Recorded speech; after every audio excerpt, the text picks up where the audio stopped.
questions. Leader. Thank you very much, Mr Speaker. My question is to the Minister for Health. Can the Minister confirm to the House that the latest $34.3 million cost blowout on the new Royal Adelaide Hospital takes the total cost blowout for the new hospital to over $600 million?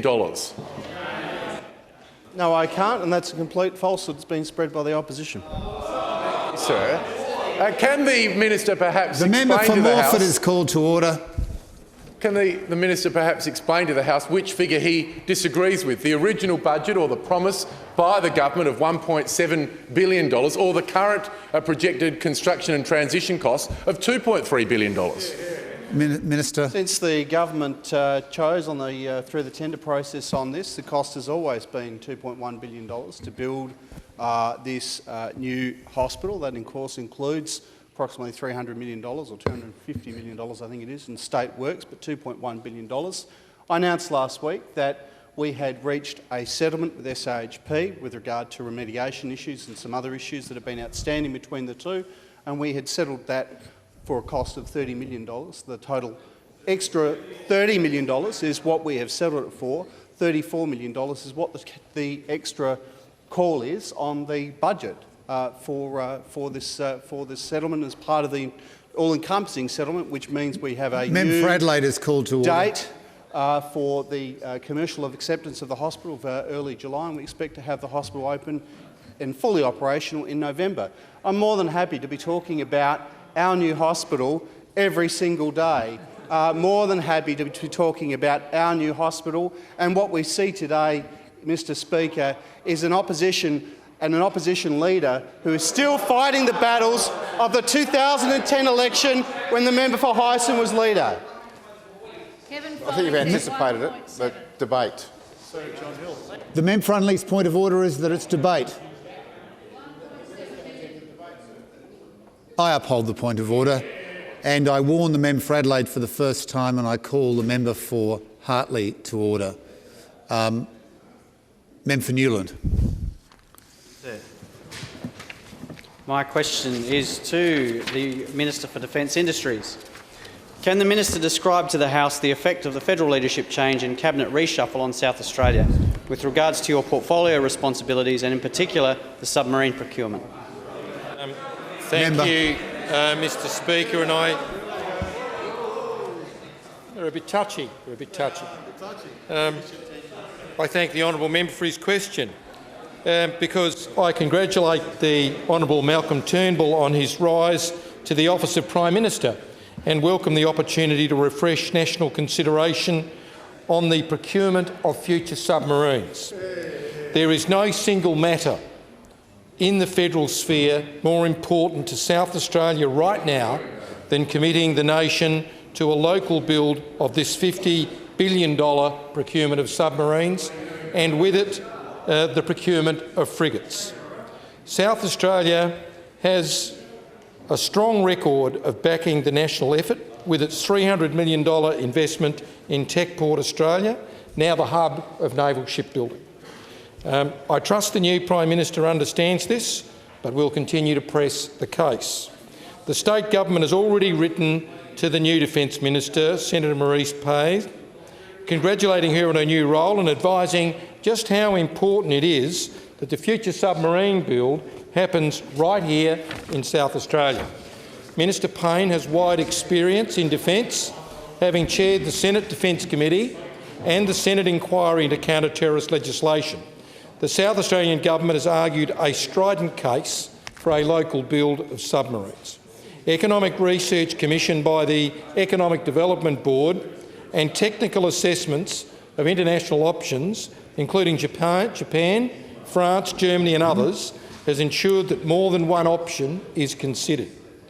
We are now about to restate this case to a third person to hold the defence portfolio in 13 months, since we first alerted the media to the secret visit of a Japanese delegation at ASC's site in Osborne. Our arguments consider the requirements of defence, the value of a sovereign naval shipbuilding capacity and the economics of a continuous build. We will maintain our insistence on behalf of Australian industry SMEs and workers that the 2013 election promise to build 12 submarines in Australia centred around South Australian shipyards be honoured. I look forward to working with the new Minister for Defence and her team, and I hope that the recent changes at the top lead us finally to being on the right path for a submarine build in Australia based in South Australia. I call to order the member for Schubert and Chafee for interjection during that answer. The Leader. Thank you very much, sir. My question is to the Minister for Health. Can the Minister now guarantee to this House that there are no other additional costs that the government may bear beyond the $2.3 billion current cost estimation for the new Royal Adelaide Hospital, as outlined in his previous answer, where he made it clear that the contract cost was $1.85 billion, $250 million worth of state costs, plus the $176 million worth of transition costs and the $34 million that he announced last week? Minister. Well, Mr Speaker, there's one thing the Luddites opposite don't like, and that's us investing in hospitals in this state.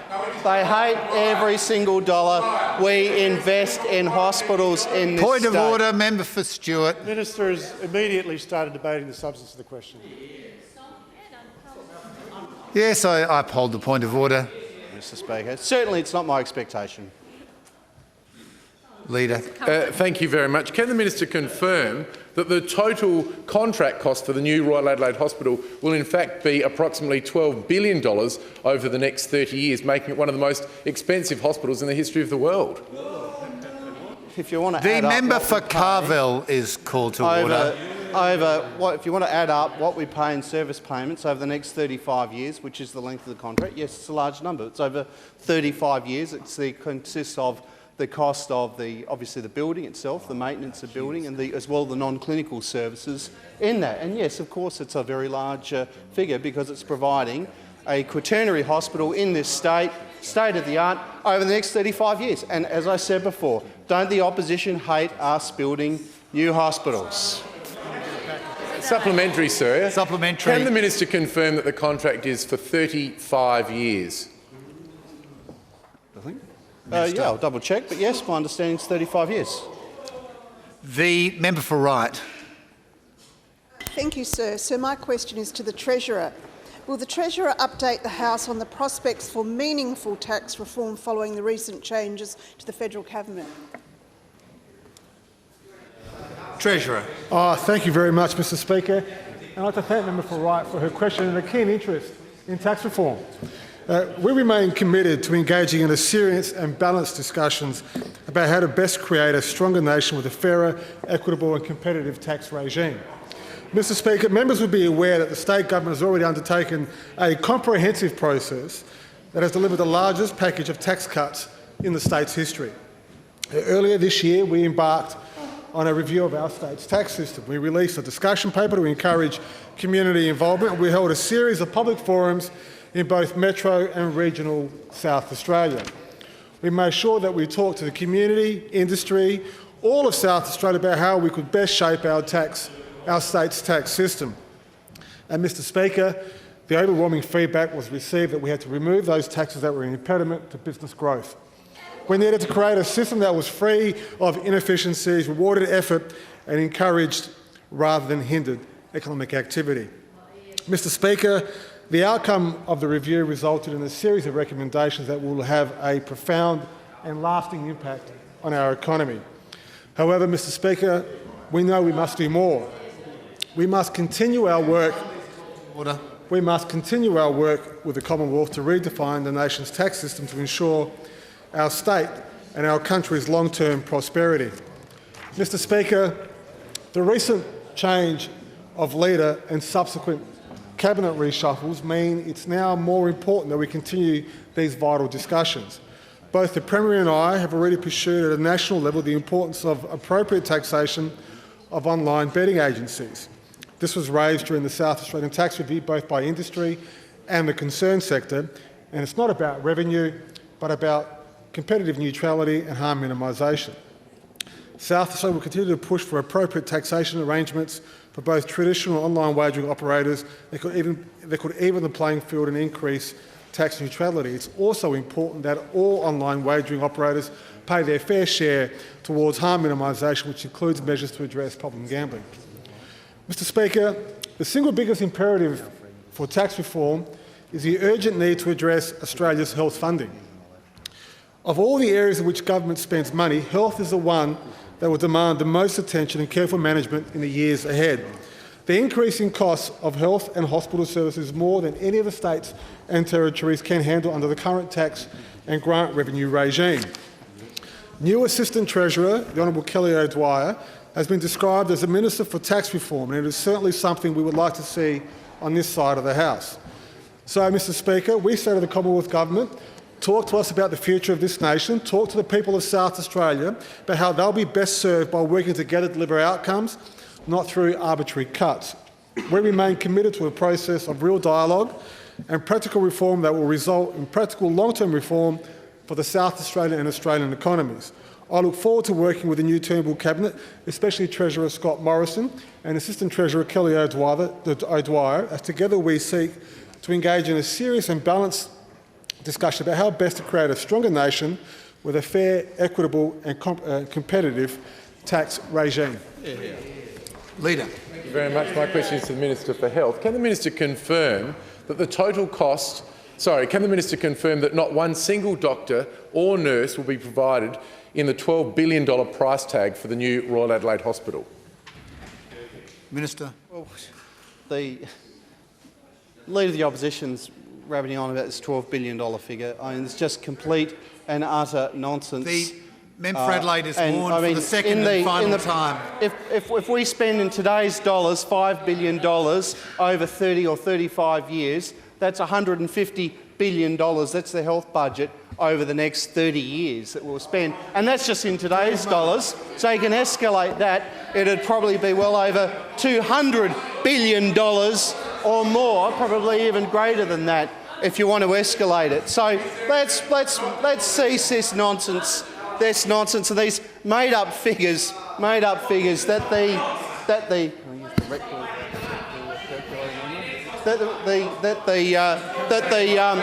Leader of the Opposition pulls out of somewhere. I think it's probably better not said, Mr Speaker. Point of order. The Minister's debating the substance of the question. I ask you to bring him back to the substance of the question, which was, are doctors and nurses included in the cost? No, I don't think the Minister has yet strayed beyond the pale. Minister. Thank you very much, Mr Speaker. Of course, the contract that we have with SAHP covers the building, maintenance of the building and the non-clinical services. Nothing new here. It's never included the clinical services. Once again, I think if we went through the member for Highton's questions back in 2011, I think we would probably find some similarities, and the Leader of the Opposition really has to do a little bit better than finding questions from 2011 to be asking now in 2015. Just before we go to the next question, the Treasurer is called to order. I realise the disappointment of not being in another grand final weighs heavily on him. The member for Morialta and the Deputy Leader are called to order, and the member for Schubert is warned. Leader. Thank you very much. So the Minister has outlined to the House that the $12 billion will be for the building and building maintenance, but what proportion and what dollar value of the $12 billion is actually for finance costs for this project? I'll have to more than happy to get a report. The Auditor-General has looked at this deal and given it the tick. The Auditor-General has been over this contract, and there have been any number of reviews into this particular contract, and they have said that this contract provides good value for money for South Australian taxpayers. But here we go. The member for Unley is warned. Never change a losing strategy, I think, is the Leader of the Opposition's tactic today. Can the Minister specifically point to where the Auditor-General said that this project provides good value for money? Happy to find it for you, the relevant section in the Auditor-General's report into this particular contract. The Deputy Leader is warned. The member for Colton. Yes, wide awake. It's usually debates, usually the opposition puts me to sleep. Sir, my question is to the Minister for Transport and Infrastructure. What is the state government's view of the recent federal cabinet reshuffle, in particular the creation of a portfolio for cities and the built environment? Minister for Transport. Well, thank you, Mr Speaker. Mr Speaker, this government has been delivering significant improvements. Well, he's not being made responsible for it, unless he joins the conspirators. I don't think so. I think the minister is merely going to tell us how the change in the lineup of the Commonwealth Government affects the state of South Australia. Thank you, Mr Speaker. Mr Minister. Speaker, this government's been delivering significant improvements to the city. Indeed, Adelaide, as a vibrant heart of this state, is one of the government's 10 economic priorities. The state government is investing to rebuild the key infrastructure of our city and of our state. We've redeveloped the Adelaide Oval and we are delivering a new Royal Adelaide Hospital. We're expanding the Adelaide Convention Centre to support tourism jobs both in the city and across the state, and we're investing in the Adelaide Festival Plaza. We've extended the tram line twice, Mr Speaker, first to the Adelaide Railway Station and then to the Entertainment Centre. And these projects have supported not only the residents in the CBD, but jobs throughout the state. In recent years, through extensive reform of our planning system led by the Deputy Premier, development in the city is easier, and there's been both a deluge of development applications as well as new hotels and office Member for Chafee is warned for the second and final time. Being built. The state government's also providing incentives for people to buy dwellings in the city, improving the number of people. Point of order. The minister's going nowhere near your excellent question, which was how the changes in Canberra were going to affect this. So far, he's just listed a whole lot of things he claims his government's done. I think the member for Colton is called to order. The Treasurer is warned for the first time.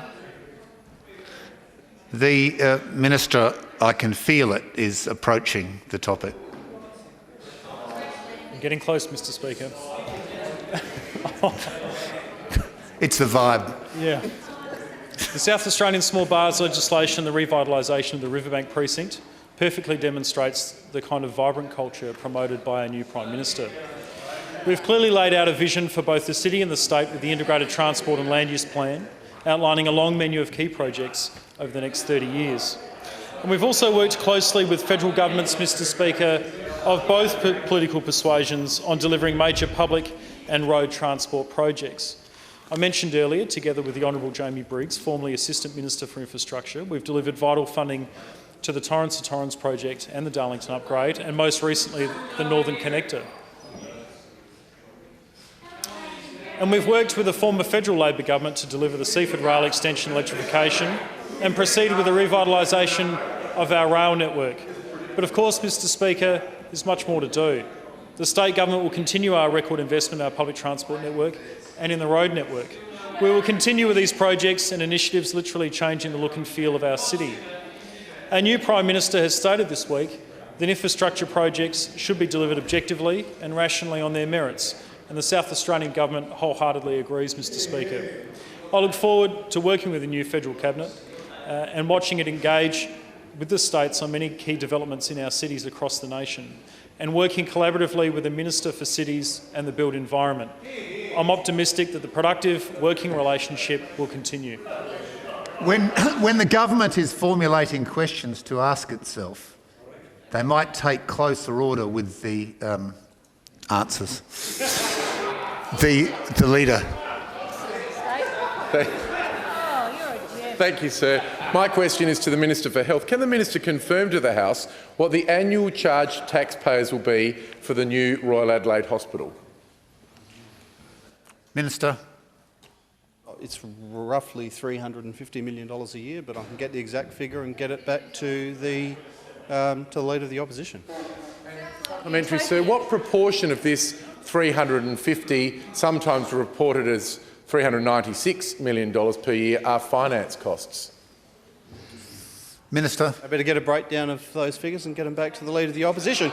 But I don't know why the Leader of the Opposition asked me a question he clearly knew the answer to. Supplementary, sir. Well, asking those kind of questions is part of the fun, isn't it? Indeed. The Leader. How does this figure of $350 to $396 million per year, every year for the next 30 years, compare with the costs at the existing Royal Adelaide Hospital? Because we're getting a new Member for hospital. Newland is called to order. We're having a new hospital, and heaven forbid that a new hospital might actually cost a little more than the old hospital. Yes, of course, it's going to be more expensive than running the old hospital, and that is because now the opposition would be quite content for us to sit in a facility, most of which was built, the better part of which was built in the 1950s with shared wards. Point of order. The Minister doesn't speak for the opposition, and he's Yes. regularly referring to what the opposition would do incorrectly, sir. Well, that is a bogus point of order for which I warn the member for Unley for the second and final time. Of course, it could have been formulated as a valid point of order, but wasn't. The Minister. Mr Speaker, we have an old hospital which was built in the best part of which was built in the 1950s, which doesn't meet the needs of 21st century healthcare. It has large. Well, the member for Morphett is like that Japanese soldier still on the island. No one had told him the war was over, and I think, and the leader of the opposition's probably there with him. You know, they're still They're still on the island. They're still fighting on behalf of the member for High. Point of order. 2 elections ago. Standing Order 98 certainly applies. Yes, excellent analogy, but out of order. I uphold the point of order. Mr Speaker, the existing Royal Adelaide Hospital, the best part of which was built in the 1950s, with large wards with generally about 6 people, all having to share the same ward, all having to share the same toilet. Now, yes, it's going to be more expensive because we're going to have a new hospital, a state-of-the-art hospital. I, for one, am not satisfied with the situation where 6 patients basically all have to share the same room, the same toilet. It's not good for infection control because you couldn't upgrade it in terms of the. Well, here we go. We're going back to the future, 2010. We went through these arguments. We went through these arguments leading into the 2010 election. I can talk all day about the reasons why we couldn't redevelop the existing hospital. I remember the former Minister for Health going at length about the reasons for not being able to redevelop the old hospital. It would mean that the old hospital would effectively be a construction site. And I think at the time, the sort of times we're talking about that it would take was 10 to 20 years to redevelop the old hospital. Let's remember, well, here we go. Look, back to 2010. Back to 2010, back to the future. I mean, someone has to explain to those on the other side. It's been a very long time since the member for Hyson. In the DeLorean. In the DeLorean, that's right. That's right. They've got to get off the island. Someone has to tell the opposition that they lost this argument 2 elections ago. Member for Morialta. I first of all warn the member for Morphett and the member for Taylor, the Leader. Thank you. Will the minister commit to coming back to this House and telling us how much the new hospital is going to cost us and what the comparable cost is at the existing Royal Adelaide Hospital? Well, look, The member for Mitchell is called to order, Minister. More than happy, but of course, if you're getting more, it's going to cost more. If you're getting a better hospital, yes, it's going to cost more. If you're getting a brand new hospital, it's going to... Now, I mean, the opposition would have us still down at the eastern end of North Terrace. They're not interested in upgrading our health infrastructure. They are health Luddites. I uphold the point of order. Leader. Sir, can the minister confirm to the House that in fact it will be in excess of $250 million more per year to move to the new site, and that money not paying for one single additional doctor or nurse, and of course leading to the diminution of services can we just have a right across question, the rest please? of our health service.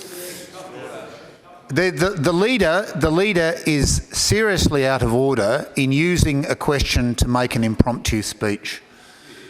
Minister for Health. Let's go through this slowly for the Leader of the Opposition. Yes, if we did nothing at the Royal Adelaide Hospital, no upgrade, nothing, we just left it exactly as it is, and it became essentially a museum piece that still had patients in it. No doubt, if we were still using chloroform for anaesthetics, we could probably save money there. In fact, why use anaesthetics at all? The Leader of the Opposition would be quite happy to save the money and not have anaesthetics at all. The simple fact is, we are very proud of our investment in this new hospital, which is not only a hospital, but will create a precinct down at the western end of North Terrace, a biomedical precinct, where you have SAMRI, the universities on that site. I mean, the universities are alive to the possibilities from this new hospital. The only people left in South Australia who are still arguing to stay on the old site are those opposite. The members for Elder Hammond and the Leader are called to order. The members for Morialta and the Deputy Leader are warned a first time, and the member for Taylor is warned a second and final time. Leader. Thank you, sir. My question is to the Minister for Health. Given that the old Royal Adelaide Hospital will need to operate for up to 5 months more than planned due to the delay in the opening of the new Royal Adelaide Hospital, what is the expected cost to government of the ongoing operation of the old Royal Adelaide Hospital? We had already provided for up to 72 days having to run the two hospitals concurrently. We gave ourselves that much time to transition from the old to the new, but all these numbers have been crunched. The additional costs that will, in terms of running the project team who are working on the transition, the additional costs of having to run the old Royal Adelaide Hospital for a little longer, all of these numbers have been crunched, and the total budget impact is $34 million. When you look at mid-year budget review, that's the total cost of both the settlement and any extra costs which the government will have to bear because of the delay. Mem for Ashford. Thank you, sir. My question is directed to the Minister for Arts. Minister, can you outline to the House the effect of the federal leadership change and cabinet reshuffle on South Australia for your portfolio responsibilities, with particular concern to the arts?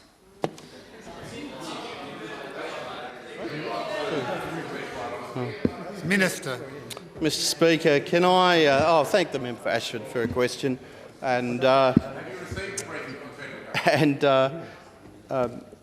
perhaps the member for Davenport and I will be the only two members of the House who might vote against the Deputy Leader's motion that she's put on notice, but nonetheless, can I start by congratulating the Honourable Mitch Fifield MP on his elevation to the role of the Federal Minister for the Arts, as well as Minister for Communications and Minister assisting the Prime Minister for Digital Government. I look forward to working with Minister Fifield and indeed meeting him at next week's meeting of Cultural Ministers. Minister Fifield has some excellent opportunities to set a new positive course in the arts. One such place, Mr Speaker, is to provide greater clarity over the former Minister for the Arts National Program of Excellence in the Arts, or NPEA. This 2015-16 budget measure saw $104.8 million redirected from the Australia Council, halting their grant rounds and leaving many of our state's artists and companies in limbo. Last Friday, the Senate's, well, you have the argument with Neil Armfield. You obviously know more about this than Neil. Last Friday, the Senate's Legal and Constitutional Affairs References Committee held a public hearing in Adelaide where representatives from all across our small, medium and major arts institutions were consistent in their message that the uncertainty around these changes is damaging to our arts community. I wrote to Senator Brandis on the 26th of May seeking clarification. To date, I haven't received a response. Members may also be aware that the federal government is also currently undertaking a review into Opera, how Opera is funded and supported across Australia. And this review was due to be completed by the 30th of June. However, we're yet to even see a discussion paper. Mr Speaker, this is creating enormous uncertainty in the sector. The State Opera Company of South Australia punches well above its weight as far as its production quality and output is concerned. The lag on this review is making it difficult for them to plan future programming. Yesterday, I wrote to Minister Fifield welcoming him to the position and outlining these concerns and seeking a better working relationship between the sector and the federal government. I also raised the adverse effect the Commonwealth's decision to cut $38 million from Screen Australia in the 2014-15 budget has had on our emerging screen sector. In next week's meeting, I'm looking forward to having a productive conversation with Minister Fifield and other arts ministers to find ways that our federal government can be more engaging and supportive of the arts, not only because they define our cultural identity, but because they contribute so much to the vibrancy of our state. And I look forward to a productive working relationship with Minister Fifield to realise the many cultural and economic opportunities for our arts industry. The member for Schubert. Thank you, Mr Speaker. My question is to the Treasurer. Has the Treasurer directed his staff or department to investigate possible models and the associated costs of a state-based emissions trading scheme for South Australia? Treasurer. I'm not sure why I would have, but I'll check.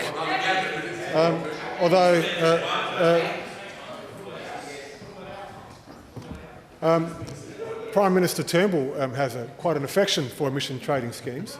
And yes, I support a national emissions trading scheme, and I think it's important. I don't believe direct action actually works. I think a market mechanism is always better than using taxpayers' money to fund polluters. Whether or not the State Treasurer has done any work on this or not, I don't know. I will check. I certainly haven't instructed them to do any. Whether they've done any work in the past or not, I'm not sure. But I hope that the Commonwealth Treasurer is doing the work in anticipation of a new Commonwealth government introducing an emissions trading scheme. Member for Schubert. Question again is to the Treasurer. Has the Treasurer been made aware of the research findings requested by Minister Hunter of his department on emissions trading schemes operating in other jurisdictions around the world? Thank you, Mr. Speaker. Recently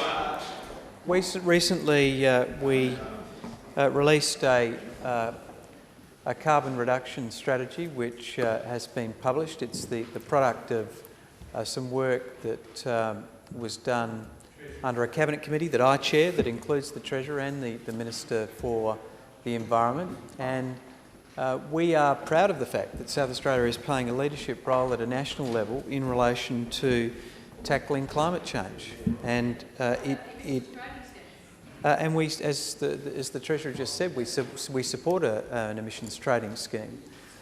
We think it's unlikely that a state-based.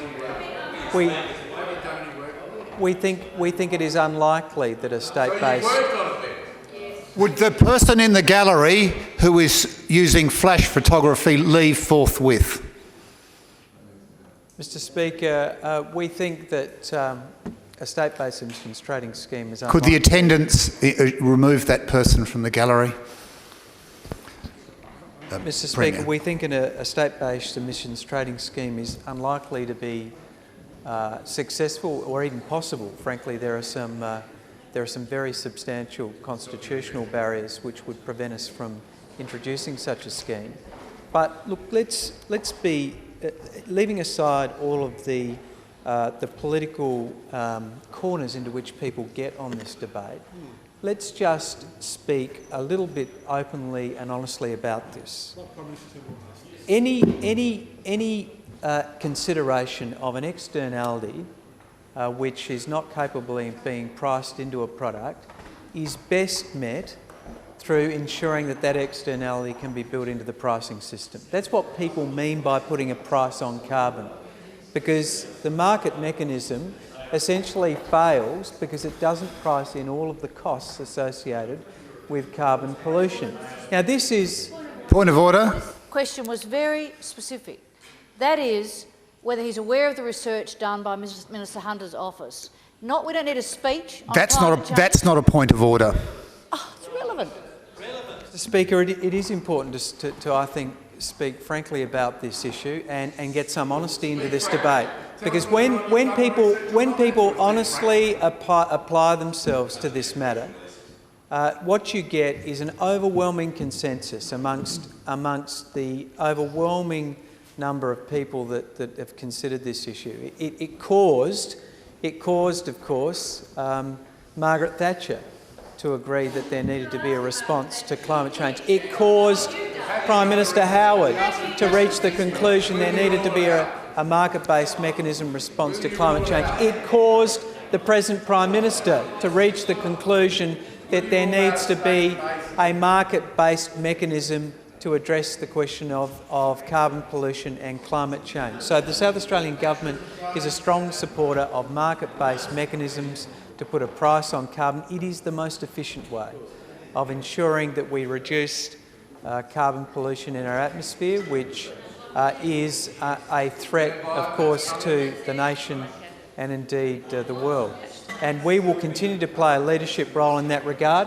We have put an open and honest discussion paper out to the community, and we will reflect upon what emerges from that discussion paper. Okay. Supplementary member for Schubert. Can try again, and the question is to the Treasurer. Is the Treasurer aware of any carbon schemes, whether they be market-based or a form of carbon tax, that is being investigated by his Cabinet colleagues?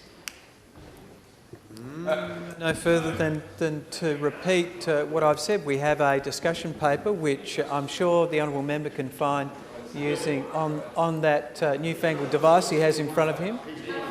I think the computer might be on the internet or the interweb, as my honourable member so often describes it.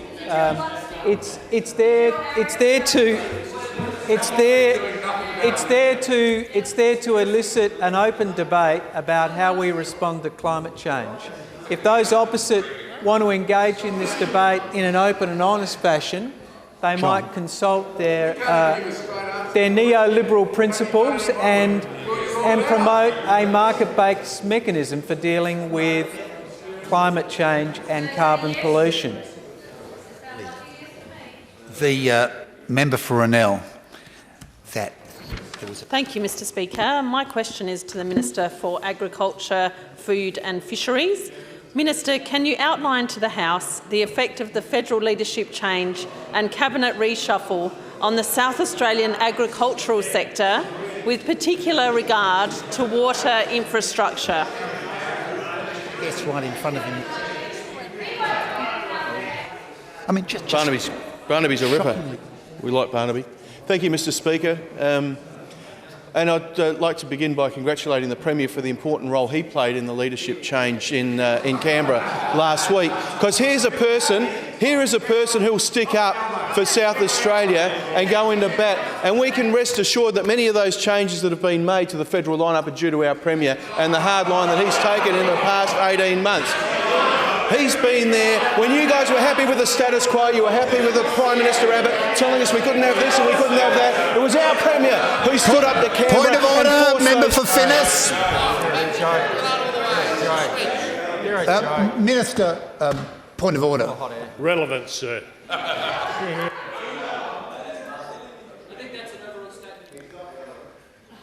I'm sorry, I was distracted by a staffer who persists in allowing his guests to do flash photography after it's told not to. I was distracted. The Minister.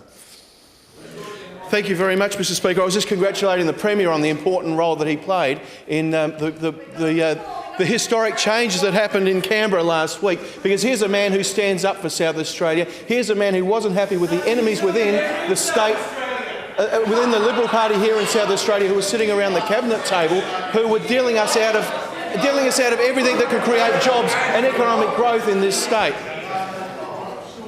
If you're not distracted, you'll agree that the Minister's answer is not relevant to the question. Minister. Thank you again, Mr Speaker. So congratulations, Premier, on that role that you've played, and I welcome all of those new members of Cabinet who are now have seen the errors of their ways over the past 18 months in being disenchanted with the fact that the people of South Australia re-elected a Labor government with our friends, the member for Frome and also the member for Waite. So now that the federal Liberal government has seen that this is a government that will stand up for South Australia, a government that will take on the views of many and willing to work with all sides of politics, for the betterment of this state, for jobs and for economic growth, we're looking forward to another 12 months of a renewed vigour and a new thought process from those people in Canberra. I'd like to congratulate Anne Ruston for being welcomed into the ministry in her role as Assistant Minister to the Minister for Agriculture and Water. Anne and I have a fantastic relationship, and she's someone from the Riverland who takes the Murray-Darling Basin system very seriously, and we know we've got a good advocate there.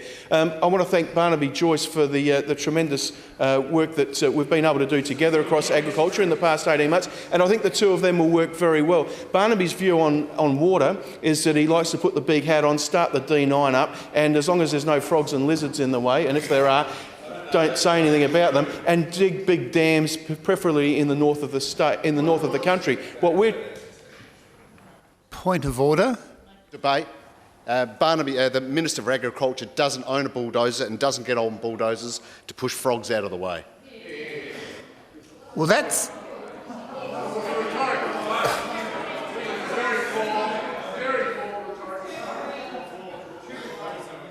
Well, what appeared to be a valid point of order became a bogus point of order with the addition of an impromptu speech. The Minister. Thank you very much, Mr Speaker. I have actually sat around the table with Barnaby a few times, get on very well with him, and I know what his views are on D9s and frogs. So I think it's great that we've got Anne Ruston and Barnaby Joyce working together, because we've got some special projects here in this state, including the extension of the Bolivar network. We've been pushing for it for 18 months with Barnaby, and he says he'll try and unlock the water. I'll show you all the letters, Deputy Leader. We've been fighting for 18 months. So the Northern Adelaide Plains Wastewater Reuse Project, at a cost of $170 million, could dramatically expand horticulture production. Unlocking the Bolivar treatment plant could provide an additional 20 gigalitres of reclaimed water, creating additional 3,600 hectares of predominantly new horticulture, together with intensive livestock. Now, that is a great story for the people in the northern suburbs of Adelaide, because we know when we look at the past 17 years, food manufacturing is the area of manufacturing that's grown year on year. We also want to do the Northern Dams upgrade in the Clare Valley. 3 dams up there that are full of water that aren't connected to anything anymore. If we can unlock that water and use it on the lands that have been wiped out by fire in the past few years... Yes, alas, the Minister's time Mr Speaker, my time was taken up by a lot of interjection from across the chamber, sir. These are very important projects for the members of Stewart and others opposite. The Minister is called to order.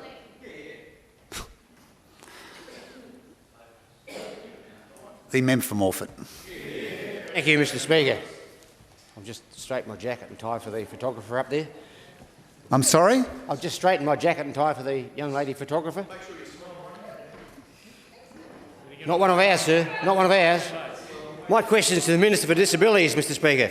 Why did the state government estimate that the number of eligible children who would be part of the NDIS trial was 5,085 when the department had already been told by Autism SA that they alone had 5,000 children under 14 on their books? Thank you, Mr Speaker. First of all, a debate... sorry, I'd like to thank the member for his question. Why, yeah. First, well, it's actually quite an old question, a redundant question, because the question is how quick... Well, if you actually listen for a moment, you actually would hear the answer. So... Okay. So, Mr Speaker, well, I'll say why it's actually a redundant question, because I actually met with the previous minister, Minister Fifield, to discuss this very issue recently. And both he and I thought a discussion about who said what when was quite irrelevant and actually unhelpful. Let me finish. No, we didn't get it wrong. No, we didn't. But anyway, the Leader of the Opposition would like to live in the past, but the Minister, Fifield and myself agreed. What we agreed on, I'll get to the point. What we agreed on, Mr. Speaker, was to make sure we transitioned and rolled out the scheme as quick as possible. And we had not at all.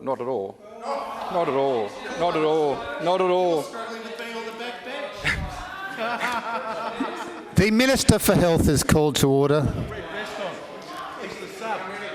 Mr. Speaker, both Minister Fifield, former Minister Fifield in terms of disabilities, now the Minister for Communications and Arts, and congratulations on his promotion. And I do have a better understanding. Well,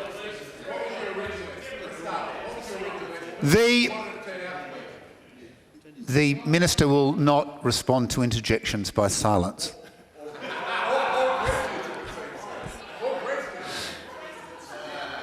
So when do I go on?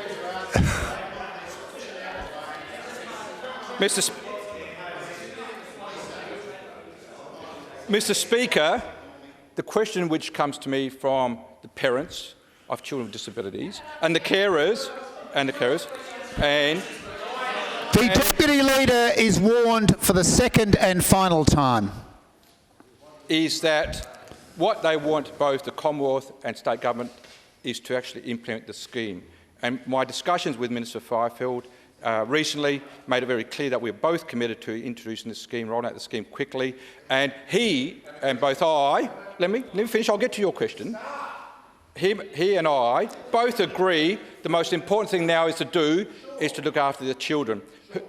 And who said what is, to some extent, a very unproductive discussion, which the opposition want to have, but no other parent wants to have, I can tell you that. No parent has come to me and said, oh, who said what? What are the parents come to me? Just move, get on with it.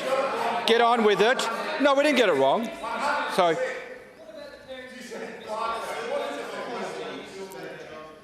point of order. Look, the Minister's been attempting to answer the question in front of a barrage from what are demented parrots. Demented parrots, Mr. Speaker.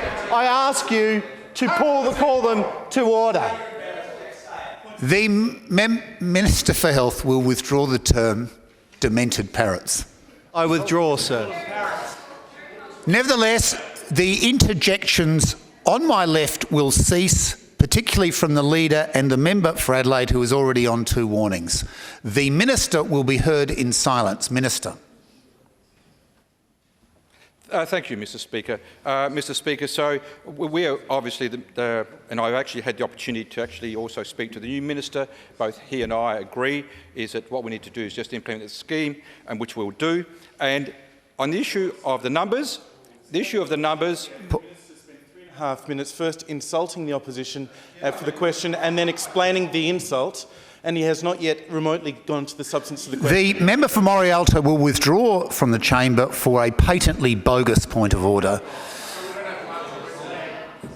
for the next 45 minutes. The Minister. And more importantly, Mr. Speaker, and this has also been backed up by the Federal Minister recently, is that in terms of the scheme, and this is a trial at the moment, the purpose of the trial is to find out how to implement the scheme, and the agreement between the Commonwealth and the state says very clearly any increased numbers, the cost will be met by the Commonwealth to make sure it's implemented. So, and I am, Mr. Speaker, Given that the Minister was repeatedly interrupted during his answer, he will be able to complete the sentence. Mr. Speaker, and also I would like to add that I stand by the estimate made by our department based on the criteria made. Member for Florey. Thank Thank you, sir. My question is to the Minister for Education and Child Development. Can the Minister update the House on the effect the federal leadership change will have on your portfolio responsibilities, with particular concern to early childhood? Minister. Thank you, Mr Speaker, and I thank the member for her question. I would, of course, like to start by congratulating Minister Simon Birmingham on his elevation to Cabinet, and also for the very important role of education and training. As someone who's recently had that experience at a state level, moving into the education portfolio is one of the greatest opportunities someone in public life can have to be involved in assisting young people to reach their potential through their education.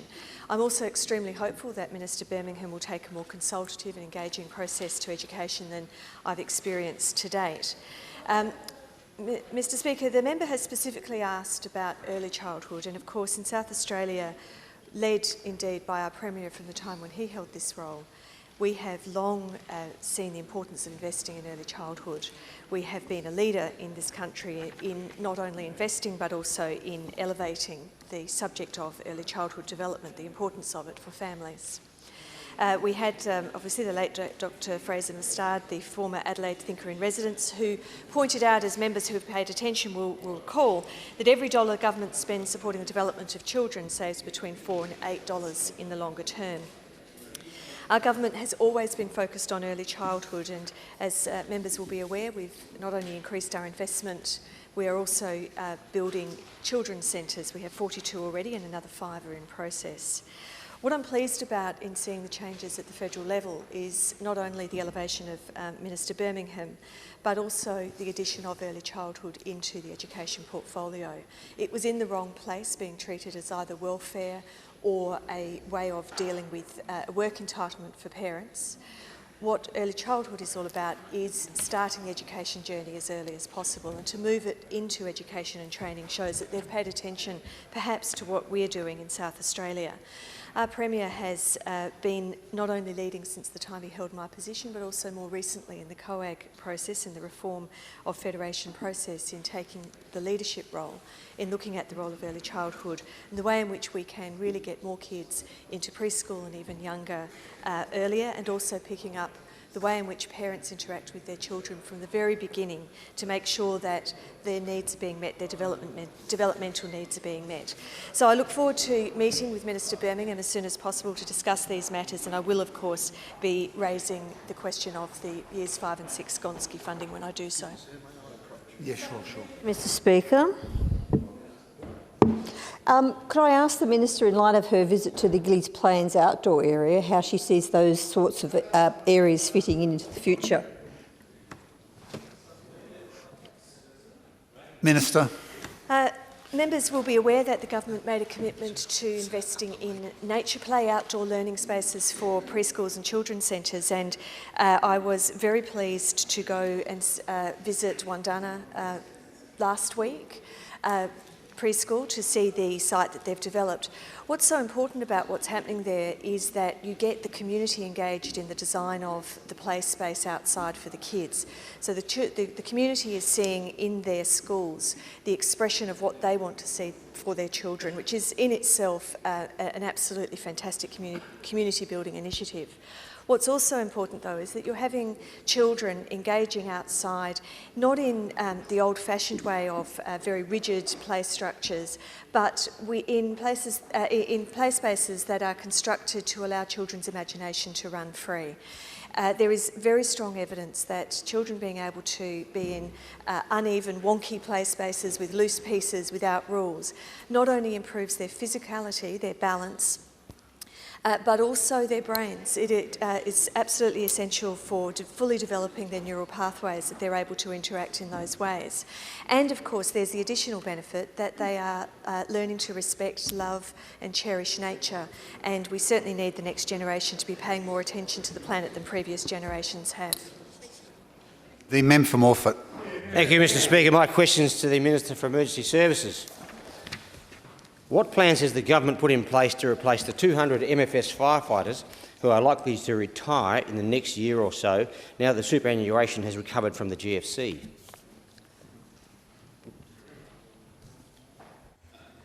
Mr. Speaker, I thank the honourable member for his question, and as the member would be aware that the MFS runs a number of recruitment processes. In fact, if I remember correctly, it was one recently, the graduation ceremony.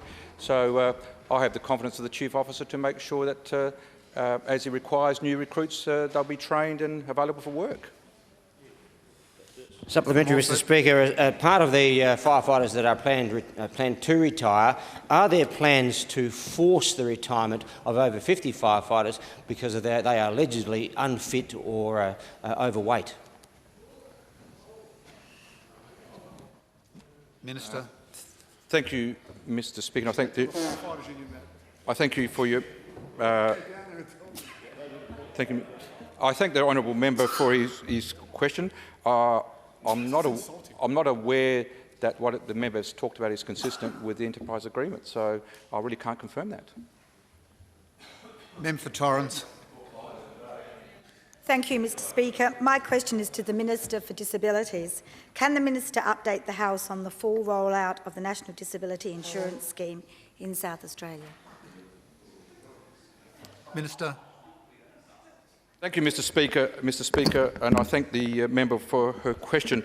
This is the question which actually most parents put to me, rather than the question which the opposition are interested in. The opposition.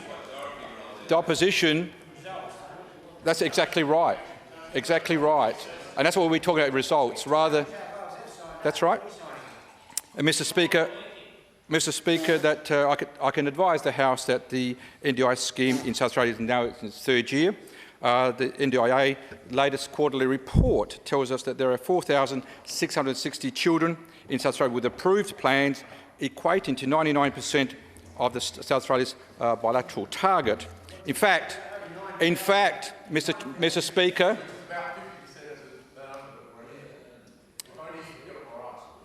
Speaker, we have got it right, because South Australia has more approved plans than any other state in the country.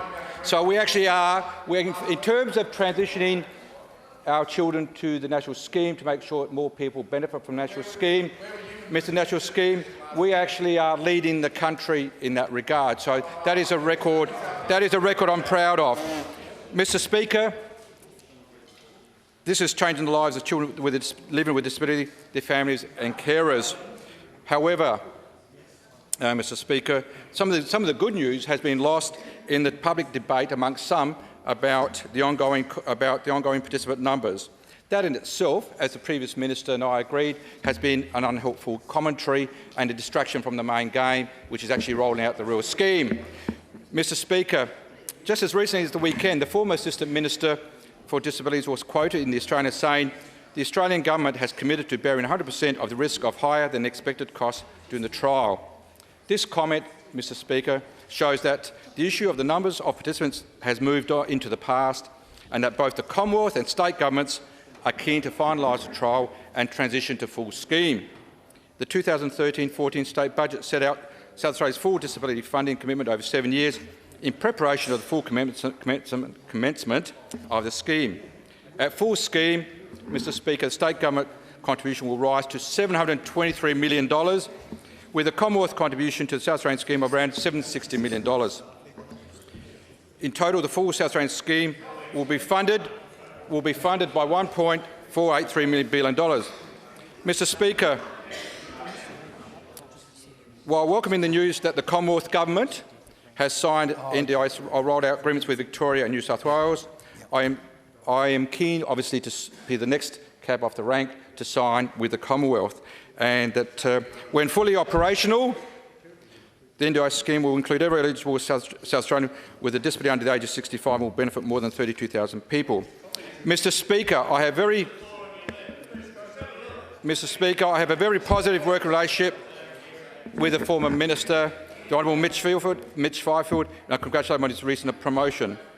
Yesterday, Mr. Speaker, I was able to speak with the new Federal Minister for Social Services, the Honourable Christian Porter, congratulated him on his promotion and advised him that South Australia is ready to finalise our agreement with the Commonwealth for the full rollout of the scheme. I thanked him for taking my call on such a busy day, and I was happy to hear that he also agrees that an agreement for the full rollout of the scheme should occur as soon as possible.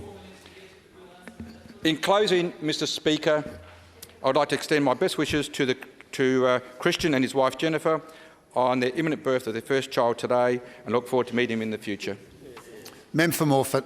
Thank you, Mr Speaker. Given the Minister's answer just then, why did the former Minister for Disabilities Fifield send me some talking points which said in here, let's be clear, a doubling of eligible participants is not a cost overrun for which the Commonwealth is solely responsible. This clearly constitutes a fundamental error in the original projections provided by the South Australian Government. Minister. Mr Speaker, as I said before, that discussion is one of the past. Both the current minister and the previous minister have said that it's more important we get on the scheme. If the opposition spokesman would like to discuss the past, he can, but I'm actually keen and focused on making sure we roll out the scheme to help. I'm not embarrassed at all.